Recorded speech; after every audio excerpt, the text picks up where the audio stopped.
हिमाल online TV. American परियोजना MCC टुङ्गो लगाउनको लागि केही दिन यता अमेरिकाले चर्को दबाब दिएपछि दलहरू अहिले तीव्र रूपमा छलफलमा जुटिरहेका छन्। प्रधानमन्त्री शेरबहादुर देउवा, माओवादी केन्द्रका अध्यक्ष पुष्पकमल दाहाल प्रचण्ड र नेकपा एमालेका अध्यक्ष केपी शर्मा ओलीबीच हिजो बालुवाटारमा छलफल भएको थियो। तर बालुवाटारले कुनै पनि ठोस निष्कर्ष निकाल्न सकेन। माओवादी केन्द्रले यथास्थितिमा राष्ट्रको अहितमा रहेका बुँदा संशोधन गरेर मात्र टुङ्गो लगाउनु पर्ने पुरानै अडान दोहोर्याएको थियो।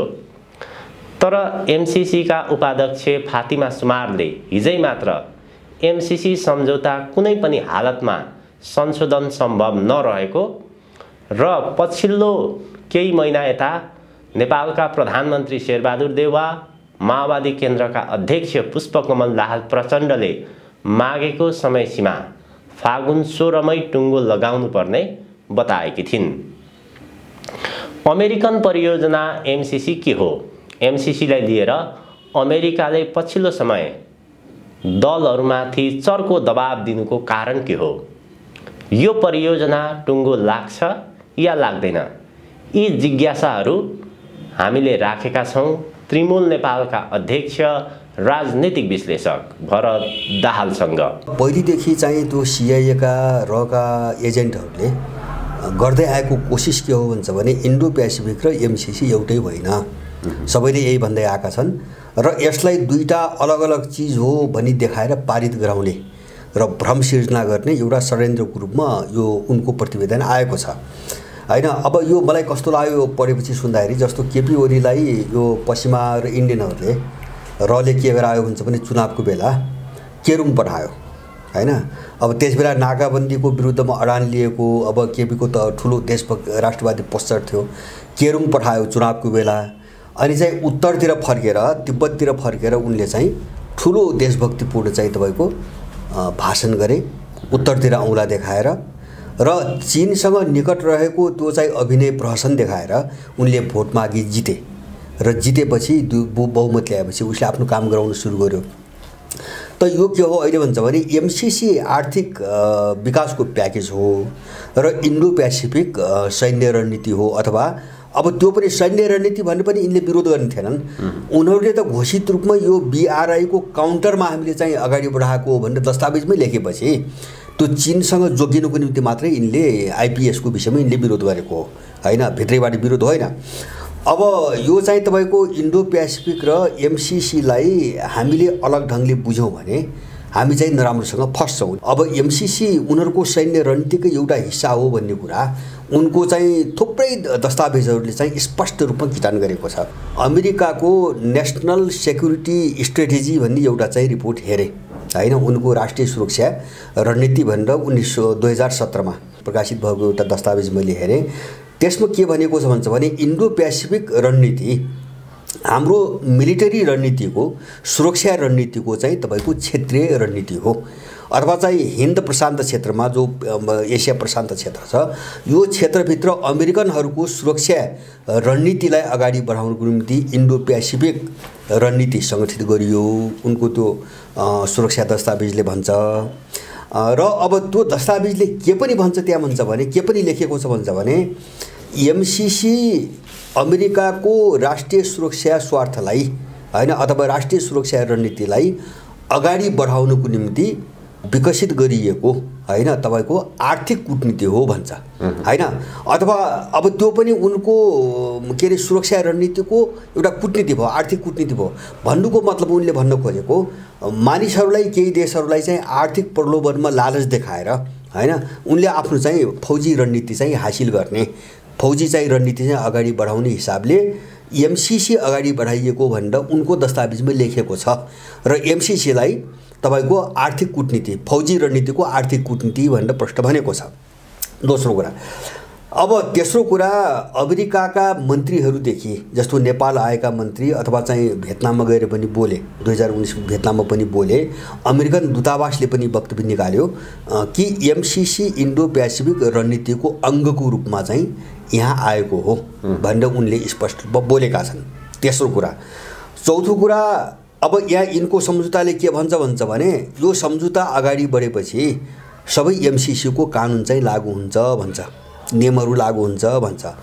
अब त्यो एमसीसी एक्ट 2003 एमसीसीको जो कानुन 2003 मा पारित भएको छ हैन 17 वर्ष अगाडि, त्यसको 611 सेक्सन 611 को 1 नम्बर चाहिँ बुदाको तपाईको अर्को उपबुदामा के भन्छ भने जुन देशमा एमसीसी को यो अनुदान दिइन्छ त्यो देशमा अमेरिकाको राष्ट्रिय स्वार्थमा गत्यावरोध अथवा विरोधाभास आयो भने अथवा उनले जो चाहिँ सैन्य रणनीति अगाडि बढाइरहेछन् नि त्यो प्राप्त हुन सक्ने सम्भावना देखिएन भने यो सम्झौता जुनसुकै बेला पनि खारेज हुन सक्छ भनेर उनीहरूले भन्छ हैन, उनीहरूले भन्छ।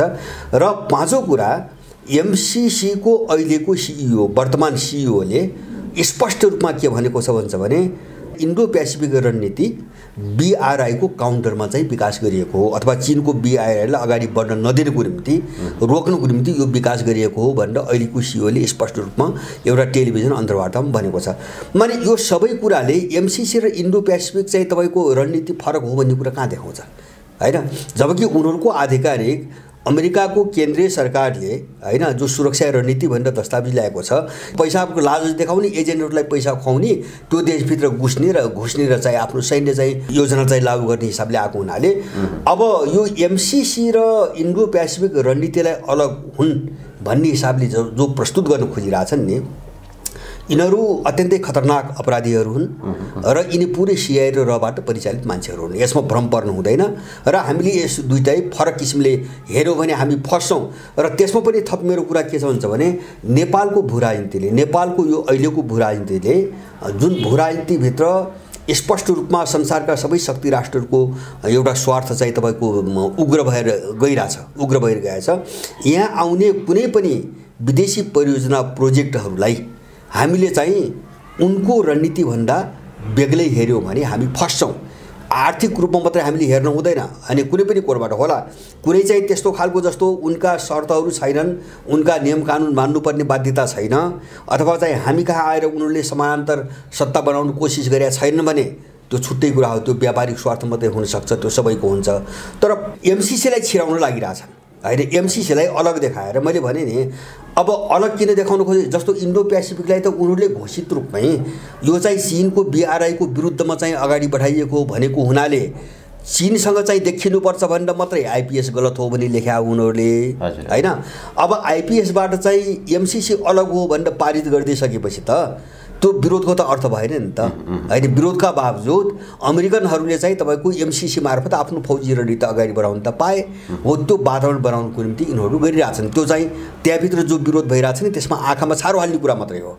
र अब यो कस्तो कुरा हो भन्छ भने जस्तो यिनीहरूले गरे नि त जस्तो चाहिँ महाकालीको बेला गरे इन्डियालाई डीपीआर नबनाइकन इन्डियालाई चाहिँ महाकाली नदी बुझाए अनि विरोध भएपछि संकल्प प्रस्ताव पारित गरे। अब संकल्प प्रस्ताव त इन्डियाले त मान्दैन, यिनको संकल्प प्रस्ताव पानी लुटेको भयो हैन। अहिले एमसीसी को हकमा त्यही कुरा आइरहेछ, संकल्प प्रस्ताव चाहिँ सम्झौताकारी पक्षले मान्छ, यिनको संसदको चाहिँ प्रस्ताव पारित भएको प्रस्ताव चाहिँ तपाईको विदेशीले मान्छ हैन। इराकमा मान्यो, अमेरिकाले मान्यो, त्यसकारणले यो चाहिँ तपाईको अमेरिकनको हातमा बुझाउने जालसाजीको रूपमा यिनको रिपोर्ट आएको छ। एमसीसी र इन्डो पेसिफिकमा कुनै पनि भिन्नता छैन, एउटा आर्थिक चेहरामा आएको छ, विकासको चाहिँ चेहरामा आएको छ, अर्काले सिधै चाहिँ यो फौजी चेहरामा प्रस्तुत भएको छ, फरक त्यति मात्रै हो। र अब एमसीसी पारित हुन्छ भन्ने कुरामा मलाई अलि बढी नै शंका छ। कान्तिपुरमा एउटा चाहिँ अमेरिकनहरूको एउटा चिठी आयो नि चीनसँग सुपुर्दकी सन्धि गर्ने भनेर गरिसकेको सहमतिलाई हैन एउटा चाहिँ के अरे चाहिँ तपाईको एउटा अमेरिकाको कुनै मन्त्रालयको एउटा मामूली डिपार्टमेन्टको सदस्यले पठाएको पत्रको आधारमा उनले सुपुर्दगी सन्धि रद्द गरे। अब सीलाई त त्यो कुरो त थाहा थियो हैन, आकस्मिक ढङ्गले रद्द गर्दाखेरि 2 दिन अगाडि मात्रै उनी आउनु 2 दिन अगाडि मात्रै रद्द गरे भइसकेको सहमति। अब एउटा त्यो रद्द गरेका थिए अर्को कुरो अब हामीलाई यहाँ थाहा भएन गुप्त ढङ्गले गरे तर चिनीहरूलाई त थाहा थियो नि त एमसीसी मार्फत चाहिँ चीन नेपालभित्र आउँदैछ भने हो यिनी सबै चिजलाई हेरेर नै सीले चाहिँ तपाईँको हड्डी चाहिँ बाँकी नराख्ने भन्ने जो धम्की दिए भन्छ नि ओलीहरूलाई जो धम्की दिए नि अब यो सबै स्पष्ट छ र अस्ति आएको कान्तिपुरमा जो आयो नि पत्र त्यो पत्र सार्वजनिक यो बेलामा भयो नि हामीले बुझ्ने महत्त्व त्यसको हो किनभने चाहिँ एमसीसी चर्केको बेलामा त्यो अमेरिकनहरूले चीनसँग हुन लागेको सन्धि रोक्नुको निम्ति पठाएको जो पत्र जो बाहिर आयो नि यसले पनि के प्रश्न सन्देश दिन्छ त भन्छ भने चिनियाहरूले अब अहिलेका यिनी दलालहरू पुरै सिआइएको मिसनमा काम गरिरहेछन् भन्ने कुरा उनले इन्डिकेट गरिरहेछन् जस्तो नेपालको भूराजनीतिले के भन्छ भने हामी चाहिँ मात्रै सङ्कटमा चाहिँ फस्दै जाने देश मात्रै फस्ने यिनी सधैँभरि उन्मुक्त भइराख्ने कुरो हुँदैन किन भन्छ भने अब यो सङ्कट चाहिँ एकदम गहिरो चरम नहुँदासम्म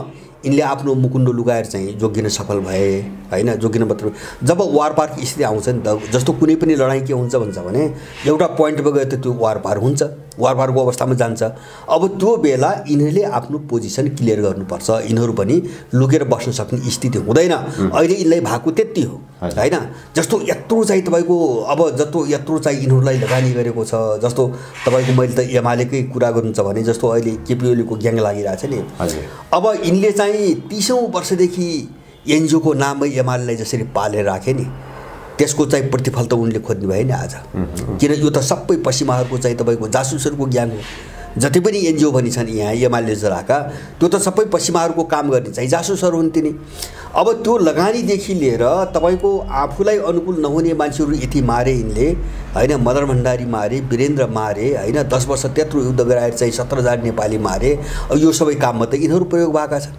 हैन यो सबै काम गराएर अनि सारा नेपालीलाई देशबाट लखेटेर देश खाली गराएर अनि यो परेड खेल्नको निम्ति यिनलाई अगाडि सारेको पश्चिममा मैले किन युरोपियनहरूलाई मैले किन भनेको भन्छ भने त्यो एमसीसी भित्र चाहिँ तपाईको एडीबी एसियाली विकास बैंक पनि सामेल छ त्यो कोणबाट चाहिँ जापान पनि यसमा संलग्न छ किन एडीबी को चाहिँ मुख्य लगानीकर्ता त जापान हो हैन बेलायतको डीएफआईडी छ जो सबभन्दा ठुलो आईएनजी हो बेलायतको डीएफआईडी छ त्यसपछि अमेरिकाको यूएसएड छ हैन यो सबै संस्थाहरू छन् र उनीहरूले फ्रन्टमा अमेरिका आएको किन भन्छ भने यो विश्वको यो लडाईँमा कस्तो देखिन्छ भन्छ भने नीतिगत रूपमा अथवा चाहिँ सैद्धान्तिक रूपमा तपाईको युरोपियनहरूले काम गर्ने हैन अलिकति राजनीतिक र फौजी चाहिँ तपाईको रूपमा त्यसलाई लागू गर्नु पर्यो भने फ्रन्टमा अमेरिका देखिने अब यिनले त्यो ढङ्गले पहिलेदेखि काम गर्दै आएका छन् यो संविधान जारी गर्दाखेरि पनि युरोपियनले त खुलेरै भने नि यत्रो हामीले लगानी गर्यौं यत्रो चाहिँ बालुवामा पानी हाले जस्तो हैन के अरे चाहिँ उनले भनेका धेरै चीज भएनन् नि जस्तो आत्मनिर्णयको अधिकार बहुराष्ट्रिय राज्य उनका त धेरै जातीय राज्य धेरै एजेन्डाहरू थिए उनीहरू टाउकामा हात राख्दै चाहिँ यहाँ घर घर ढोका ढोकामा झारे गुनासो गर्दै हिँडे अब त्यो उनीहरूले भोलि त्यो अवस्था आउँछ अहिले त्यो अवस्था आउँछ किन भन्छ भने मैले भने नि यसको निम्ति अहिले पैसा बाँडेको मात्रै होइन हामीले त्यति मात्रै बुझ्नु एमसीसी भनेर जो यो त क्लाइमेक्स हो उनले आफ्नो निष्कर्षलाई अहिलेसम्म गरेको लगानी र अहिलेसम्म अगाडि बढाएको योजनालाई यिनले त टुङ्गोमा पुर्याउनु खोजे मात्रै हो एमसीसी को नामबाट यिनले चाहिँ टुङ्गोमा पुर्याउनु खोजे हो त यो प्रक्रिया त मैले भने नि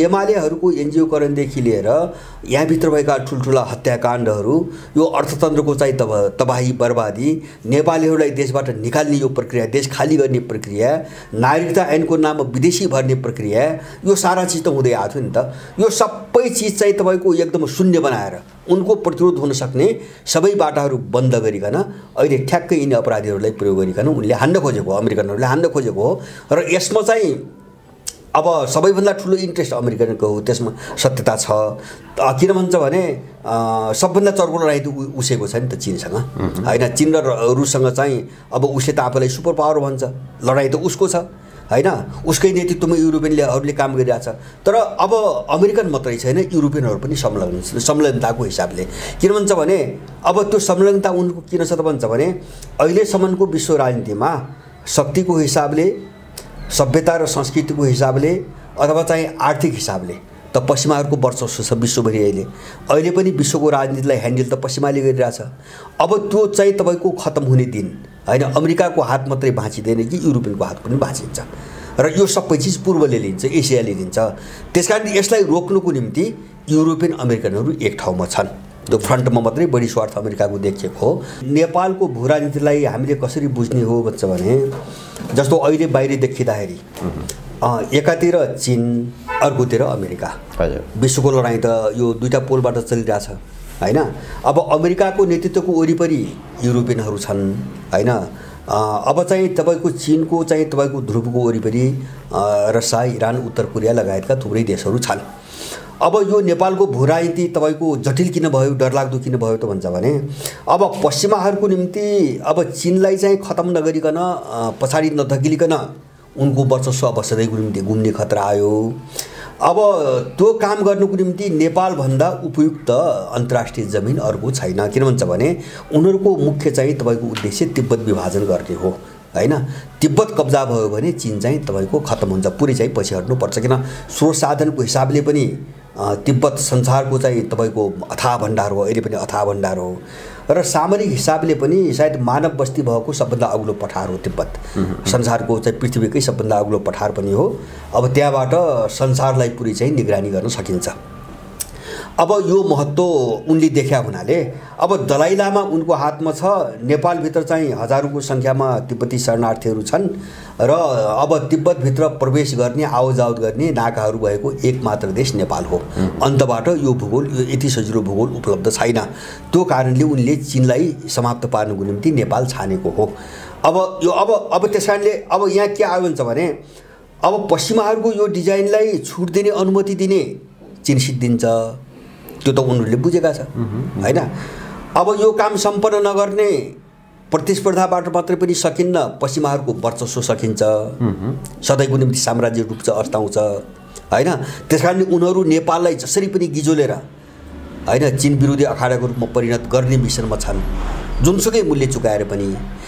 अब यो मिसनलाई असफल पार्नको निम्ति चीनले पनि जुनसुकै मूल्य चुकाउन तयार छ। र अब यहाँ चाहिँ यस्तो स्थिति आयो भने इन्डिया चाहिँ यो चक्रव्यूहमा त फस्छ हैन। इन्डिया त्यतिकै तर्सिन्छ। जस्तो पश्चिमाहरू चाहिँ भर्सेस चीन, रुस सहितको तपाईँको ठ्याक्कै लडाइँ यहाँ सुरु भयो भने त इन्डिया त चक्रव्यूहमा पर्छ र ऊ छिन्न भिन्न भएर जाने खतरा छ। ऊ त्यहाँ आतङ्कित भइरहेछ। त्यस कारणले उसले अहिले बिचबिचको बाटो भूमिका खेलिरहेछ हैन। न खुलेर चाहिँ पश्चिमा मोर्चामा, न खुलेर चाहिँ चिनिया मोर्चामा जस्तो दोधारमा। अब उसले दोहोरो नीति अपनाइरहेछ। यता पनि सम्बन्ध विकास गर्ने, उता पनि सम्बन्ध विकास गर्ने। उसको भित्र इन्टेन्सन पश्चिमाहरूको कितातिर उभिएर चीनलाई कमजोर बनाउने हो। किन चीन कमजोर भयो भने म सुपर पावर हुन्छु भन्ने छ नि उसलाई हैन। चीन त प्रतिस्पर्धी भयो, छिमेकी सिमाना जोडिएको हैन। त्यो पनि थुप्रो विवाद भयो कि किन चीनलाई कमजोर नबनाइकन भारत त एसियाको पावर त बन्न चाहन्छ। अब हो, उसको सोच त्यही हो। त्यो कारणले ऊ चाहिँ सामरिक रूपमा सधैँभरि पश्चिमाहरूसँग छ। तर उसलाई पश्चिमाहरूबाट अर्को खतरा के पनि छ भन्छ भने अब यो क्षेत्रमा पश्चिमाहरू बलियो भयो भने भारत पनि राख्दैनन्, इन्डिया पनि राख्दैनन्। बाँकी इन्डिया किन भन्छ उनको त सिङ्गो एसिया कब्जा गर्ने रणनीति हो। चीनको अहिले देखाउने पो चीन हो हैन। यहाँ खुट्टा बलियो बनायो भने त भारतलाई त मुहाई त खाँदैनन् उनीहरू, भारतलाई पनि छिन्न भिन्न पार्छन्। त्यो पनि इन्डियनले बुझेको छ। त्यस कारणले यसलाई चाहिँ कसरी सन्तुलित गर्ने र स्पष्ट रूपमा एउटा कित्ताको हुँ भनेर नदेखिने त्यो दोहोरो दोगला रणनीतिबाट इन्डिया हिँडिरहेको छ। मलाई लाग्छ त्यो पनि धेरै दिन चल्दैन। र ऊ पश्चिम के अरे चाहिँ तपाईँको खुलेर पश्चिमाहरूको मोर्चामा गयो भने एसियामा इन्डिया अलग हुन्छ। अर्को उनलाई समस्या रहेछ। किन एसियाबाट नितान्त एक्लो हुन्छ र चाहिँ सिङ्गो एसियासँग उसले दुश्मनी बेहोर्नुपर्ने अवस्था आउँछ। अब त्यस कारणले गर्दाखेरि अब यो नेपालको एउटा यो भू राजनीति, यो डरलाग्दो पाटो, यो कारणले या मान्छेले बाहिर चाहिँ छलफल चर्चा गरे जस्तो सजिलो छैन। यहाँ कुनै पनि घटनाहरूलाई हेर्न त्यति सजिलो छैन। र अर्को चाहिँ तपाईँको यसमा हामीले चाहिँ तपाईँको ध्यान दिनु पर्ने पक्ष के हो, अब अझै यसको डरलाग्दो पक्ष के हुन्छ भने अब को पछि हट्ने त, त्यो त मैले भने नि त्यो त चिनियाहरू त स्पर्श छन्, यो मामिलामा त स्पर्श छन्। उनीहरूले छोड्दैनन् कुनै पनि हालत। त्यस कारणले मेरो बुझाइ के हुन्छ भने जस्तो यो अहिले अमेरिकनहरूलाई यहाँ चाहिँ भित्र पसाउनुको निम्ति ओलीको सत्ता आएपछि यति चाहिँ अपराधिक कामहरू गरेका छन्। त्यसले गर्दाखेरि एमसिसी भोलि पारित भएन भने पनि अमेरिकनहरूको जालु डरलाग्दोसँग यहाँ फैलिसकेको छ। जस्तो उनीहरूले पहिले होली वाइन सम्मेलनबाट यो वातावरण बनाउनु खोजे। अब उनीहरूले के गरे भन्छ भने अमेरिकनहरूलाई अनएराइभल भिसाको म्याद बढाए 6 महिना गराए ओलीहरूले हैन। मल्टिपल भिसा अमेरिकनहरूलाई मल्टिपल भिसाको चाहिँ नियम लागू गरे हैन। अब त्यो मल्टिपल भिसा लागू गरिसकेपछि मात्रै पनि यहाँ लगभग चाहिँ 40-45 हजार अमेरिकनहरू नेपाल आएको चाहिँ अनुमान छ। आँकडा अनुसार झन्डै 40,000-41 हजारको हाराहारीमा अमेरिकनहरू आएको छ। उनीहरू त लामो समयसम्म बस्ने गरी आएका छन्। अब त्यसपछि ओलीले के गरे त भन्छ भने पोर यो फ्री तिब्बत मुभमेन्टसँग सम्बन्धित या शरणार्थीहरूको कार्यक्रममा अमेरिकन र ब्रिटिस राजदूतहरूलाई त्यहाँ जान अनुमति दियो, प्रवेश गरे। त्यो पहिले चाहिँ दिँदैन थियो, किन चाहिँ एकछिन नीतिको कारणले रोक्दै आएको थियो। यो केपी ओलीले अनुमति दियो। अब विश्वको परिस्थितिले अर्को कुनै इलाकामा युद्ध भड्कियो भने मैले भन्न सक्दैन। जस्तो इरानको एउटा सिम्टम देखियो नि त, अब त्यहाँ त भित्रभित्र त सबै तयारीमा त आफ्नो तयारीमा छन्। अहिले बाहिर मात्रै साम्य जस्तो देखेको। अब त्यस्तै जस्तो उत्तर कोरियासँग त्यस्तै तनाव भइरहेछ। त्यो क्षेत्रतिर एउटा क्षेत्रीय स्तरको युद्ध भड्कियो भने यहाँबाट विषयान्तर होला अमेरिका, त्यो छुट्टै कुरा हो, त्यो भोलिको कुरा। नत्र भने त्यो परिस्थिति तपाईँको आएन भने नेपालको मुठभेड चाहिँ हुन्छ। किन 2-3टा कारणले हुन्छ। पहिलो कारण जो एमसिसी भने जो आयो नि, यसको रणनीति कस्तो देखिन्छ भन्छ भने अमेरिकाको एकातिर चाहिँ साउथ चाइना सीमा उसले चाहिँ त्यो वरिपरि चीनसँग न्यू खोजेर त्यहाँ युद्ध भड्काउन खोजिरहेछ साउथ चाइना सीमा। त्यसको कारण के हो त भन्छ भने साउथ चाइना सीको विवाद होइन, त्यहाँ अरू देशले पनि दाबी गरेका छन् भनेर अमेरिका त्यसको पक्षमा आएको होइन। साउथ चाइना सी भनेको बेल्ट एन्ड रोड, चीनको जो सिल्क रोड छ नि त्यसको सामुद्रिक मार्ग हो। र त्यो सामुद्रिक मार्गबाट जो बाटो निस्कन्छ, सामुद्रिक बाटो निस्कन्छ, त्यो सिङ्गापुर, फिलिपिन्स, इन्डोनेसिया अनि बङ्गालको खाडी, कोलम्बो, ग्वादर हुँदै अफ्रिका जान्छ र त्यहाँबाट स्वेज नहर हुँदै ऊ चाहिँ ग्रिस हुँदै चाहिँ भेनिससम्म पुग्छ, इटालीसम्म पुग्छ। र अर्कोतिर एउटा रुट त्यो भयो। अर्को रुट के हो भन्छ भने उनको सिल्क रोडको BRI को 7औं रुट भनेर उनले नेपालसँग जो सम्झौता गरे, ट्रान्स हिमालयन मल्टिडाइमेन्सनल के अरे कनेक्टिभिटी नेटवर्क भनेर जो सम्झौता गरे, यसलाई उनले चाहिँ BRI को एउटा रुट भनी घोषणा गरे। र यो दक्षिण एसिया पस्ने रुट हो र यो अर्थमा नेपाल चाहिँ तपाईँको BRI को दक्षिण एसियाको गेटवे भनेको छ, गेट भनेको छ हैन, प्रवेश गर्ने ढोका हो भनेर भनेको छ। अब यो दुईटा रुटलाई ब्लक गर्दा सुन्नु एमसिसी उतातिर जस्तो साउथ चाइना सीमा जो चाहिँ आसियान देशहरूलाई लडाउन खोजिरहेछ त्यसमा अमेरिका सफल हुँदैन, सम्भावना छैन। उसले त्यो बुझेर उसले के गर्यो भन्छ भने दोस्रो चरण त्यहाँबाट निस्किएपछि ब्लक गर्नुको निम्ति ऊ श्रीलङ्का पस्यो। किन श्रीलङ्कामा चाहिँ उनको चाहिँ सामुद्रिक मार्ग जान्छ, सिल्क रोडको सामुद्रिक मार्ग कोलम्बो श्रीलङ्का भएर जान्छ। अब श्रीलङ्कामा चीनको बन्दरगाह पनि छ हैन, जो चाहिँ बन्दरगाह किनो भन्छ, लिजमा लियो भन्छ नि, त्यहाँ ब्लक गर्ने र सामुद्रिक बाटो बन्द गर्ने हिसाबमा ऊ गयो हैन। किन त्यहाँबाट चाहिँ चीन अगाडि बढ्यो भने उसलाई रोक्न गाह्रो छ, मुस्किल छ। र अर्कोतिर चाहिँ रुट चाहिँ तपाईँको जस्तो नेपाल भएर दक्षिण एसिया जाने रुट। अब यो दुईटा क्षेत्रले समेटी जनसङ्ख्या संसारको 50% जनसङ्ख्या हैन। अब दक्षिण पूर्व एसिया अनि चाहिँ तपाईँको जस्तो अफ्रिका हुँदै चाहिँ ग्रिस हुँदै इटालीसम्म जाने रुट र यता दक्षिण एसिया भएर पस्ने, विशेष गरिकन यसलाई अब हामीले इन्डियाको जनसङ्ख्या, बङ्गलादेशको जनसङ्ख्या, नेपालको पनि मानौँ, यो दुवै रुटको जनसङ्ख्या जो जाँदाखेरि 50% जनसङ्ख्या छ संसारको, 4 अरब जनसङ्ख्या छ यहाँ। अब यो सबै ब्लक भयो भने चीनको चाहिँ आधा व्यापार ब्लक भयो, आधा मात्रै होइन बढी हुन्छ। अझ यो क्षेत्रमा त उसको व्यापार बढी छ। त अहिले चाहिँ यो सबै ब्लक गर्ने हैन, यो सबै पनि ब्लक पनि गर्ने, नेपालभित्र पसेर फ्री तिब्बतको मुभमेन्ट पनि चलाउने युद्ध चाहिँ पश्चिमाहरूले गराउन खोजेका छन्। अब युद्ध के हो भन्छ भने कुनै शक्ति राष्ट्रले चाहेपछि हुने कुरा हो हैन। तपाईँ हामीले चाहेर अथवा हामीले गरेर विश्वयुद्ध हुँदैन हैन। उनीहरू किन चाहन्छन् त भन्छ भने जस्तो उनीहरू मैले अघि नै भने नि, जस्तो आर्थिक क्षेत्रमा र राजनीतिक शक्तिको क्षेत्रमा उनको पकड जसरी चाहिँ खस्किँदै गएको छैन विश्वव्यापी रूपमा, त्यसलाई पुनर्स्थापित गर्नुको निम्ति उनीहरूले ठुल्ठुलो सङ्घर्षमा मान्छेहरूलाई अल्मल्याउन खोजिरहेछन्। त्यसले दुईटा काम गर्छ। एउटा चाहिँ तपाईँको मान्छेको ध्यान चाहिँ तपाईँको डाइभर्ट गरिदिन्छ, विषयान्तर गरिदिन्छ र उनको रणनीतितिर जाँदैन कि अब त मान्छेको ध्यान त युद्धतिर जाने भयो। दोस्रो, युद्धले उनको चाहिँ हतियार व्यापार हुन्छ। जस्तो अमेरिकाको अर्थतन्त्रको सबभन्दा ठुलो मेरुदण्ड भनेको हतियार व्यापार हो। अस्ति भर्खरै मैले एकजना इजरायलको पहिले पूर्व सेनापतिको चाहिँ सैनिक प्रमुखको एउटा भिडियो अन्तर्वार्ता हेरेँ। अब उनले के भनेका छन् प्रष्टै रूपमा भन्छ भने हामीले लामो समयदेखि ISIS, अल कायदा र सिरियाको फ्री सिरियन आर्मी हैन लाई हामीले लामो समयदेखि आर्थिक र चाहिँ हतियारको सहयोग गर्दै आएका छौँ भनेर त्यो चाहिँ अवकाश प्राप्त चाहिँ तपाईँको सेना प्रमुखले बोलेको भिडियो मैले हेरेँ भनेपछि यो सबै यिनीहरूले जन्माउँछ हैन जस्तो अलकायदा पनि त्यही सिआइएले बनाएको हो इजरायली सिआइएहरू हुन् हैन आइएसआई पनि उनले बनाएको आइएसआई त कुन बेला चाहिँ तपाईँको आइएसआईको नामाकरण गरेर कुन बेला बन्यो त भन्दाखेरि जब 2011 मा सिरिया र लिबियाको बिचमा एउटा के सम्झौता भयो भन्छ भने उनीसँग भएको तेल र जो ग्यास हो नि त्यो ओपेक मार्फत नभएर हैन सिधै आफ्नो पाइपलाइन भएर चाहिँ युरोप र रसियातिर चाहिँ बिक्री गर्ने एउटा सम्झौता भयो अर्को चाहिँ जस्तो कद्दाफीले के अडान राख्यो भन्छ भने अब तेल र ग्यासको भुक्तानी हामी सुनमा लिन्छौँ डलरमा लिँदैनौँ भन्ने भुक्तानी राखेपछि अब पर्यो अमेरिकालाई गाह्रो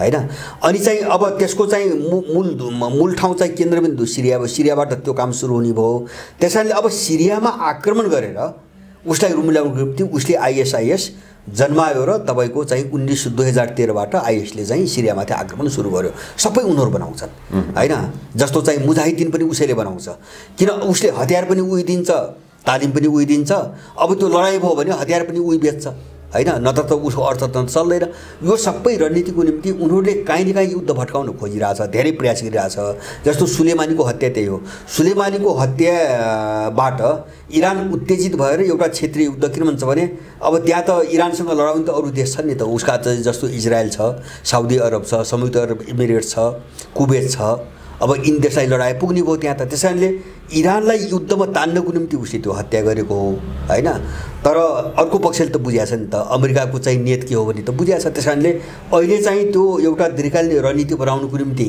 इरान चुप लागेको जस्तो देखिएको हो अब यो चाहिँ द्वन्द्व हुन्छ एक ठाउँमा गएर यो द्वन्द्व हुन्छ यो द्वन्द्व पश्चिम एसियाबाट पनि भड्किन सक्छ यो चाहिँ तपाईको कोरियातिरबाट पनि भड्किन सक्छ हैन अथवा अर्को ठाउँबाट पनि भड्किन सक्छ तर यी सबै ठाउँ भन्दा गम्भीर र खतरनाक चाहिँ तपाईको प्वाइन्ट पनि नेपाल छ किन नेपाल कस्तो हुन्छ भने त्यहाँको लडाई कस्तो हुन्छ भने त्यसले क्षेत्रीय रूपसम्म लिन सक्छ हैन जस्तो त्यहाँ क्षेत्रीय रूप मैले किन भनेको हुन्छ भने ती प्वाइन्टहरुमा विश्वका शक्ति राष्ट्रहरुको सीधा संलग्नता छैन र सिमाना पनि सीधा जोडिएको छैन तर नेपाल त्यो ठाउँमा छ मैले भने नि अब एमसीसी यत्रो रणनीतिबाट चाहिँ आएको एमसीसी जसलाई उनीहरुले सिधै आफ्नो सुरक्षा रणनीतिसँग जोडेरै व्याख्या गरिरहेका छन् दस्तावेजमा भनेपछि यो आएर नेपाल भित्र आएर काम गर्ने त्यो पनि कसरी काम गर्ने त भन्छ भने समानान्तर सत्ता बनाएर काम गर्ने हैन त्यो चाहिँ तपाईको यहाँ भित्र आएर चाहिँ अब गुपचुप ढंगले होइन कि उनले त भने नि उनको कानुन लाग्ने हैन उनले तोकेको भूगोल सबै उनलाई हस्तान्तरण गर्ने हैन उनका समानान्तर निकायहरू चाहिँ यहाँ सक्रिय हुने हैन जसो सडक चलाउने निकाय विद्युत चलाउने निकाय खरिद गर्ने निकाय हैन अथवा चाहिँ तपाईको जस्तो बैंकिङ सिस्टम चलाउने उनका निकाय त्यो नेपालको आँखा भन्दा बाहिरबाट उनका हुने भनेपछि त अमेरिकाको अर्को सरकार बन्दैछ एमसीसी को नाममा मैले बुझेको त्यो हो एमसीसी को नाममा अमेरिकाको अर्को सरकार बन्दैछ भनेपछि अब अमेरिकनहरु त हामीले घुसपैठ गरेर अथवा चाहिँ हिजोको जो खम्पा विद्रोह उनले गराए नि खम्पा विद्रोह त लुकिछिपिकन गराएको हो हैन यिनीहरूले त कानुनी मान्यता प्राप्त गरिकन र संसदबाट वैधानिक मान्यता लिइकन त्यो काम गर्न खोजिरहेछ अहिले अब यसलाई चीनले छोड्छ भन्ने कुन मूर्खले चाहिँ कल्पना गर्छ हैन चीनको त कुरै छोड्दिनुस् तपाईको अस्ति रसियन विदेश मन्त्री इन्डियामा बोले दिल्लीमा एउटा चाहिँ अन्तर्राष्ट्रिय डायलगमा बोले नि एमसीसी चीनलाई घेराबन्दी गर्नको निम्ति अमेरिकाले अगाडि बढाएको रणनीति हो भनेर चाहिँ रुसको विदेश मन्त्री बोलेपछि डरले अमेरिकन दूतावासले 10 वटा बुदा जारी गरेर यो चाहिँ सैन्य रणनीति होइन भनेर चाहिँ स्पष्टीकरण दिन खोजेको होइन तर उनको दस्तावेजले कहाँ भन्छ यो सैन्य रणनीति हो मैले भने उनको राष्ट्रिय सुरक्षा रणनीतिले एमसीसी को नामै कोट गरिकन हैन हाम्रो राष्ट्रिय सुरक्षा रणनीतिको यो आर्थिक कूटनीति हो भन्ने किटान गरिसकेपछि एमसीसी सैन्य रणनीति हुँदैन हैन यो कहिले बुझ्या छैन त हामीले त बुझिसक्यो भने चीनले बुझ्दैन रुसले बुझ्दैन भनेपछि स्थिति नाजुक छ र यो हुनु पर्यो हुन भइ छाड्यो मैले भन्नको किन स्थिति त यिनले त लामो समयदेखि बिगारिसकेका थिए हैन यसलाई टार्न सक्ने अवस्था त छैन मात्र के हो त यति बेलाको महत्त्व के हुन्छ भने हाम्रो भूमिका के भन्ने हो हामीले हाम्रो देशलाई यो ठाउँमा ल्याउने हैन इन्डो पश्चिमा एजेन्टहरू र ती शक्तिहरूका विरुद्धमा चाहिँ हामी कसरी मोर्चाबन्दीमा जाने भन्ने कुरा मात्रै हो।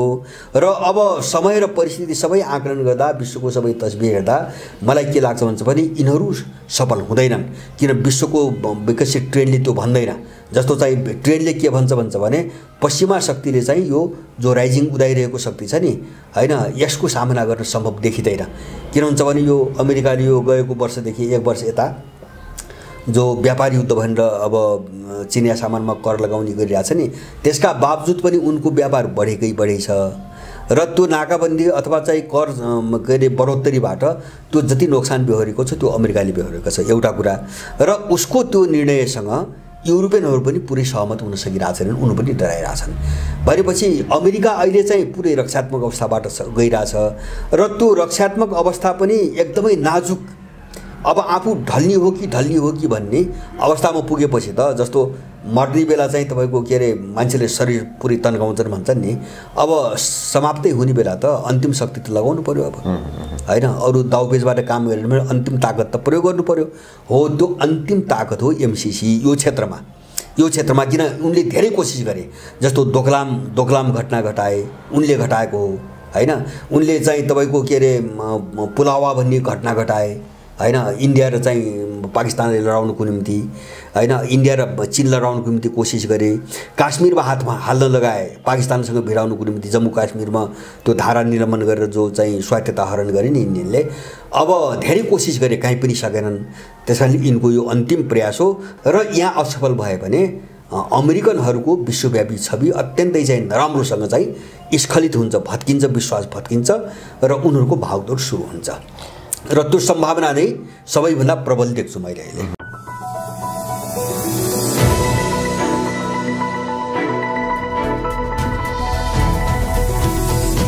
हिमाल अनलाइन टिभी।